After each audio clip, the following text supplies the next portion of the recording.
Milton Friedman dan hipotesis pendapatan permanen. Pada tahun 1957, Milton Friedman menyatakan hipotesis pendapatan permanen atau permanent income hypothesis untuk menjelaskan perilaku konsumen. Hipotesis pendapatan permanen Friedman melengkapi hipotesis teori hidup Modigliani. Keduanya menggunakan teori konsumen Fisher untuk menyatakan bahwa konsumsi sebaiknya tidak bergantung pada pendapatan saat ini saja. Tapi tak seperti hipotesis teori hidup yang menekankan bahwa pendapatan mengikuti pola reguler selama hidup seseorang. Hipotesis pendapatan permanen menekankan bahwa manusia mengalami perubahan acak dan temporer dalam pendapatan mereka dari tahun ke tahun. Nah, hipotesisnya, Friedman menyatakan bahwa kita memandang pendapatan saat ini atau Y sebagai jumlah dari dua unsur, yaitu pendapatan permanen atau permanent income, yaitu Y pangkat P, dan pendapatan transitoris atau transitory income, yaitu transitory itu yang tidak menentu gitu, Y pangkat T, yaitu rumusnya Y sama dengan Y pangkat P ditambah Y pangkat T. Nah, pendapatan permanen yaitu bagian pendapatan yang orang harapkan atau ekspektasikan untuk terus bertahan di masa depan. Kalau pendapatan transitoris, bagian pendapatan yang tidak diharapkan. Nah, bedanya pendapatan permanen adalah pendapatan rata-rata, sedangkan pendapatan transitoris adalah deviasi acak dari pendapatan tersebut. Berarti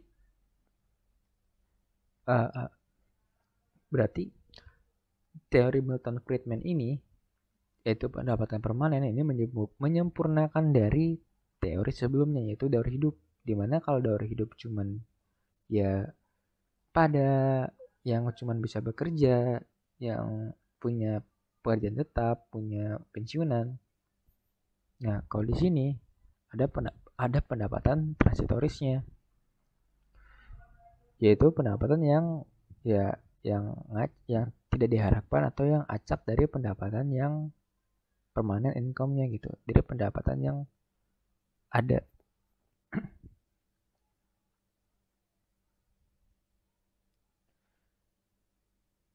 Jadi bisa dibilang teori ini lebih gimana ya? Ya lebih disempurnakan oleh Milton Friedman ini.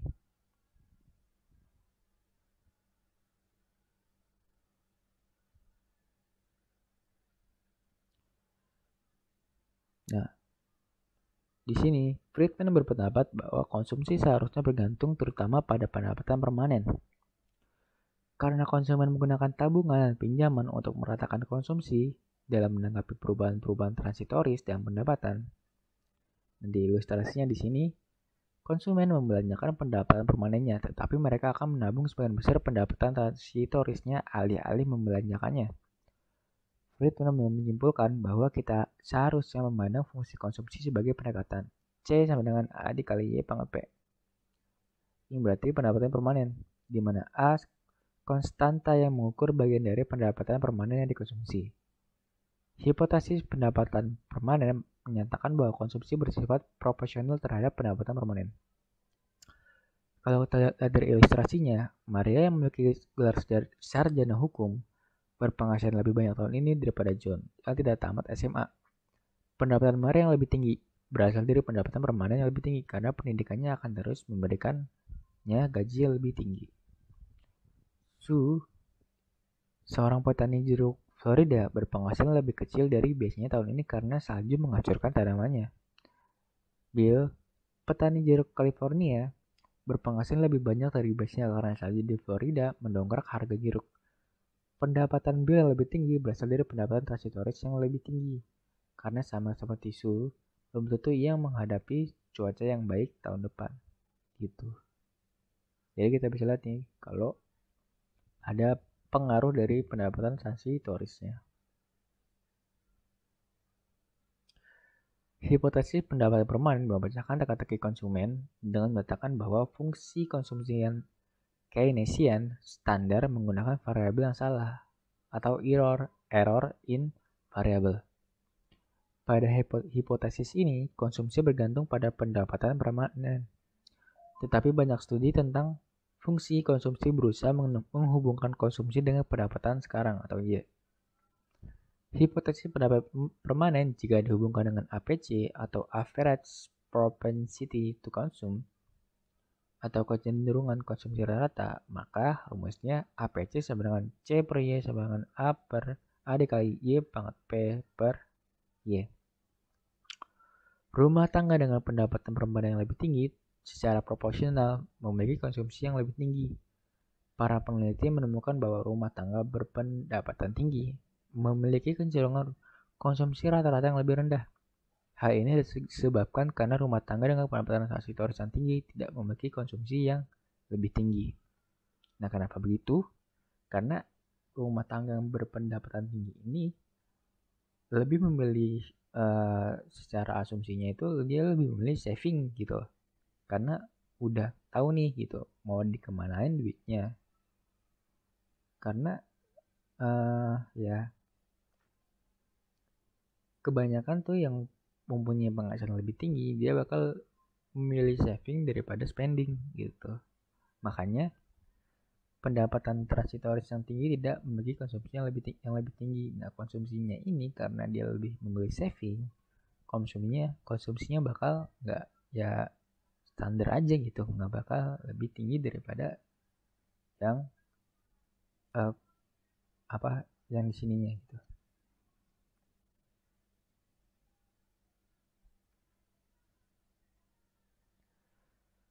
Robert Hill dan hipotesis random walk.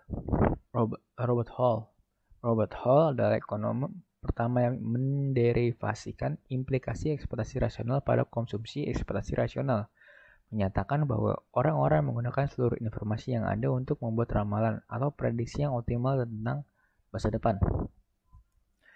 Didasarkan pada hipotesis pendapatan atau pendapatan permanen di mana konsumsi yang berorientasi ke depan atau looking forward mendasarkan konsumsi pada pendapatan masa depan yang diharapkan atau pendapatan permanen. Hall menunjukkan bahwa jika hipotesis pendapatan permanen benar dan konsumen mempunyai ekspektasi rasional, maka perubahan-perubahan pada variabel konsumsi sepanjang waktu tidak dapat diprediksikan, sehingga variabel konsumsi tersebut dikatakan mengikuti jalan acak atau random walk. Hall beralasan, pada hipotesis permanen, konsumen menghadapi pendapatan yang berfluktuasi dan berusaha meratakan konsumsi mereka sepanjang waktu. Pada suatu saat, konsumen memilih konsumsi berdasarkan ekspektasi sekarang atau Y atas pendapatan selama hidupnya. Sepanjang waktu, mereka mengubah konsumsi mereka karena menerima berita menyebabkan mereka mengubah ekspektasinya. Namun, hanya perubahan kebijakan yang tidak terduga saja yang mempengaruhi konsumsi. Nah, di contohnya ini, ketika Kongres menyetujui kenaikan pajak, berarti R dong ya, yang akan bisa jadi yang akan berlaku efektif mulai tahun depan. Dalam kasus ini, konsumen menerima berita tentang pendapatan seumur hidupnya ketika Kongres menyetujui UU tersebut. Berita ini menyebabkan konsumen mengubah ekspektasi mereka dan melakukan konsumsi. Pada tahun berikutnya, ketika pengaruh kenaikan pajak mulai terasa, konsumsi tidak berubah karena tidak ada berita yang datang. Nah, karena adanya kenaikan pajak, berarti kan pendapatannya juga bakal kepotong gitu kan ya. Karena adanya pajak yang diberlakukan, perubahan dari peraturan pajak yang diberlakukan. Maka ekspektasinya bakal mengubah mereka untuk melakukan konsumsi. Gitu, ada kesiapan sebelum melakukan. Direncanakan dengan matang gitu. Karena di sini dibilang kan mengikuti jalan acak kayak itu kan. David Levson dan dorongan gratifikasi instan. Kebanyakan ekonomi menganggap konsumen secara rasional memaksimalkan utilitas yang selalu mengevaluasi peluang dan rencana mereka dalam rangka mencapai kepuasan sumber hidup yang paling tinggi, termasuk dalam teori konsumsi Irving Fisher dan Robert Hall. Nah, karena manusia bukanlah homo economicus yang ultra rasional, manusia bisa bertingkah laku jauh dari rasional. Nah, fenomena ini ada dua pertimbangan dari pernyataan berikut, yaitu yang pertama, apakah Anda lebih menyukai 1% hari ini atau 2% besok? Maka kita lebih memilih untuk yang A dong ya, 1% hari ini. Terus, apakah Anda lebih menyukai 1% dalam satu hari atau 2% dalam 101 hari gitu? Maka kita bakal lebih memilih untuk ke yang B gitu. Karena ada pertimbangan dari waktu gitu. Nah, di sini jelaskan ya. Singkatnya, mereka lebih sabar dalam jangka panjang dibandingkan jangka pendek, gitu kan. Kalau kita bisa dapetin hari ini, kenapa enggak gitu. Kalau dalam jangka pendek begitu. Ya kalau ditunggu walaupun tawarannya menarik 2 kali lipat untuk didapatkan besok, tapi kita pasti bakal kepikiran gitu. Bakal mengaruh ke psikologi kita. Sehingga kita bakal memilih yang hari ini. Sedangkan di jangka panjang, karena tawarannya lebih menarik di 101 hari, ya kita lebih untuk menunggu lebih lama lagi untuk mendapatkan permen yang jumlahnya 2 kali lipat daripada permen di 100 hari. Nah, hal ini meningkatkan kemungkinan preferensi konsumen menjadi tidak konsisten dengan waktu atau time inconsistent. Mereka mungkin mengubah keputusannya karena berlalunya waktu. Seseorang yang dikonfrontasi dengan pertanyaan 2 mungkin memilih B. Namun setelah 100 hari, apakah dikonfrontasi dengan pertanyaan 1, dorongan gravitasi instan bisa menyebabkan orang itu mengubah jawabannya menjadi A. Karena alasan psikologi atau dorongan gratifikasi instan, inilah konsumen mungkin tidak berpikir rasional dan menuruti egonya, lalu menerapkan perilaku inkonsistensi waktu dan akhirnya menabung lebih sedikit dari yang ingin mereka lakukan. Berarti di sini ada apa ya?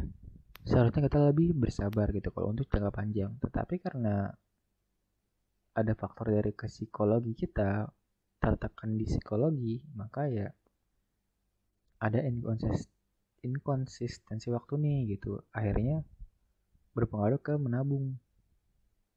Tabungan kita bakal lebih sedikit daripada yang seharusnya. Jenis investasi. Nah, yang pertama ada investasi tetap atau business fixed investment, yaitu belanja dunia usaha pada peralatan dan bangunan untuk digunakan dalam produksi. Berarti kan ini peralatan dan bangunan, berarti aset tetap kan ya. Yang kedua ada investasi residensial atau residential investment. Di sini ada pembelian unit rumah gitu. Nah, rumah kan bisa dibilang tuh bentuk dari investasi sendiri gitu. Kenapa begitu? Karena ya kebanyakan mungkin dari pengaruh orang juga ya. Investasi beli rumah gitu untuk di masa depan gitu. Mungkin karena takut harganya nanti naik lagi atau bagaimana. Jadi lebih baik kita investasi beli rumah sekarang daripada di masa depan gitu. Terus investasi persediaan atau investasi investment. Nilai perubahan persediaan barang-barang akhir, bahan baku, dan persediaan serta pekerjaan yang sedang berjalan. Terus ada production firms, yaitu menyewa modal yang digunakan untuk memproduksi barang dan jasa. Yang kedua ada rental firms, memiliki modal menyewakannya kepada perusahaan produksi. Ini bisa berhubungannya ke investasi tetap, gitu kan. Kalau kita ingin belanja dunia usaha pada aset tetap, berarti kita harus menyewa, berarti kita sebagai production firms. Berarti kita ada kaitannya investasi tetap dan production firms nih gitu. Soalnya kan kalau kita ingin menjalankan usaha di bisnis, terus kita belanja di peralatan bangunan, berarti kita harus menyewa gitu. Ya nyewanya kita sebagai production firms untuk memproduksi barang dan jasa. Nah, pasar penyewaan modal MPK sama dengan RP. Berdasarkan fungsi produksi Cobb-Douglas, yaitu yang udah pernah kita pelajari di semester lalu atau ya semester ini di UTS di materi sebelum UTS, equilibrium L per P akan meningkat jika K turun, L dan A naik. Perusahaan akan berinvestasi jika keuntungan lebih besar daripada biaya. Tentu dong, karena perusahaan itu tujuannya itu ya untuk untung. Kalau tujuannya itu bukan keuntungan, berarti mungkin itu yayasan. Karena yayasan itu kan ya bakti sosial gitu. Tujuannya bukan keuntungan tapi untuk kembali ke masyarakat gitu bedanya. Nah begini kurvanya. Ada harga sewa real, RPP, tingkat sewa equilibrium, penawaran modal, dan permintaan modal MPK. Biaya modal. Ada biaya nominal modal dan biaya real modal. Biaya real modal tergantung positif pada harga relatif modal, suku bunga real, dan tingkat depresiasi. Tingkat keuntungan sama dengan harga sewa modal dikurangi biaya modal pengguna. Investasi dapat menguntungkan jika tingkat keuntungan lebih dari 0. Ada peningkatan, Kak. Jika keuntungan kurang dari 0, perusahaan akan mengurangi stok, sehingga didapatlah rumus investasi neto dan bruto. Nah, fungsi investasi. Kenaikan R menaikkan biaya modal, mengurangi keuntungan, dan mengurangi investasi. Di sini bisa dilihat dari kurvanya juga ya. Terus ada kenaikan MPK atau penurunan PK per P menambah keuntungan, menambah investasi, menggeser I ke kanan. Berarti investasinya naik gitu. Jadi kalau MPK-nya atau penurunan dari PKP itu bakal menambah investasi. Tetapi kalau ada kenaikan R, investasinya akan berkurang, keuntungan juga bakal berkurang. Pajak atas laba atau CIT dapat menghambat investasi karena dalam definisi hukum dari laba, jika PK naik dari waktu ke waktu, biaya yang sebenarnya dikecilkan sedangkan laba dilebihkan. Maka perusahaan dikenakan pajak lebih besar, bahkan jika laba mereka nol. Investment Tax Credit atau ITC mengurangi pajak perusahaan untuk setiap rupiah yang dipakai untuk membeli modal. Jadi ITC efektif mengurangi PK yang meningkatkan keuntungan dan insentif untuk investasi. Alasan bursa saham dan PDB. Yang pertama, pesimisme tentang profitabilitas. Model masa mendatang akan menurunkan harga saham. Ini Tobinski, fungsi investasi, guncangan negatif permintaan agregat. Yang kedua, penurunan harga saham akan mengurangi kekayaan rumah tangga. Fungsi konsumsi, guncangan negatif permintaan agregat. Yang ketiga, penurunan harga saham merefleksikan buruk tentang teknologi dan pertumbuhan ekonomi jangka panjang. Berarti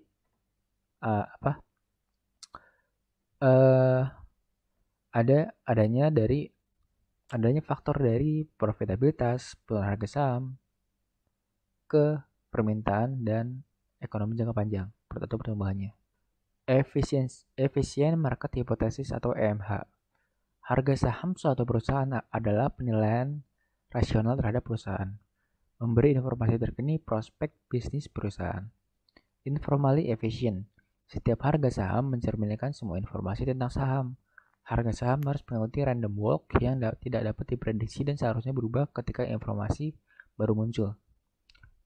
Investasi perumahan atau residensial. Arus investasi perumahan baru tergantung pada harga relatif rumah. Ditentukan oleh pasar perumahan. Bagaimana menentukannya? Ini kurvanya ya, gitu. Nah, kalau kita lihat dari informasi efisien, mengapa harga saham harus mengikuti random walk gitu kan ya? Ya dapat diprediksi dan seharusnya berubah ketika informasi baru muncul. Jadi harga saham itu, ini untuk yang main saham juga sebenarnya, untuk informasi juga, harga saham itu sebenarnya tidak menentu gitu, tidak bisa ditentukan oleh salah satu pihak gitu. Seperti yang terjadi, salah satunya tuh harga saham bisa ditentukan oleh misalkan harga saham tersebut banyak dibeli oleh investor, itu bakal naik gitu. Kalau investor dari saham tersebut menjual, nanti sahamnya turun gitu. Nah, seperti yang terjadi tuh pada kasusnya Raffi Ahmad ya, kalau nggak salah. Dia tuh snapgram beli saham gitu. Jadi kan secara tidak langsung adanya eh, mengiklankan suatu saham gitu ya. Walaupun tujuannya ya tidak demikian, tetapi secara tidak langsung kan mengiklankan gitu. Nah, sehingga membuat mindset orang-orang tuh berpikir bahwa saham ini menguntungkan gitu. Ya udah, orang-orang bakal berbondong-bondong untuk membeli saham tersebut sehingga harga sahamnya akan menaik gitu, bakal naik. Nah, seharusnya hal tersebut itu nggak terjadi nih gitu.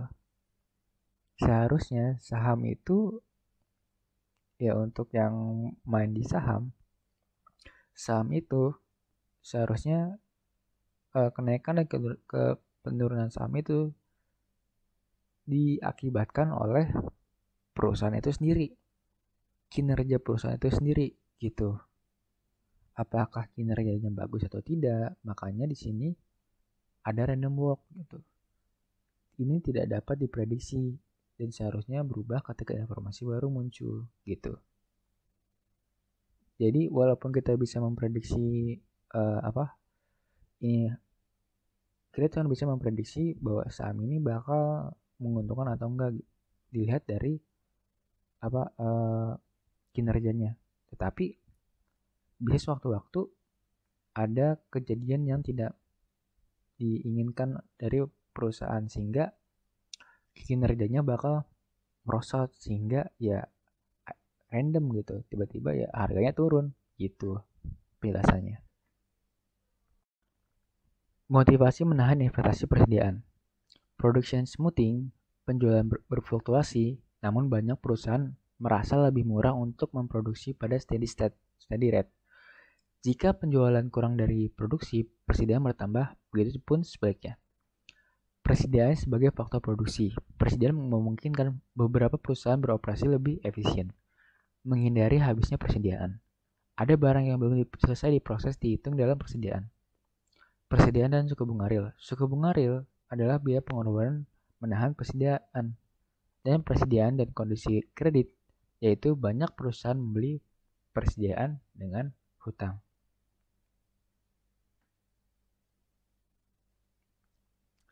Nah, cukup sampai di sini untuk penjelasan materi makroekonomi kali ini.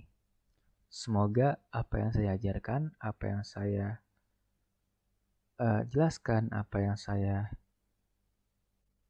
tampilkan hari ini dapat bermanfaat bagi kita semua dan semoga bisa membantu kalian semua. Dan alangkah baiknya bagi kalian yang sudah mengerti materi ini dapat membagikannya atau mengajarkannya ke orang lain juga. Sekian, wassalamualaikum warahmatullahi wabarakatuh. Terima kasih.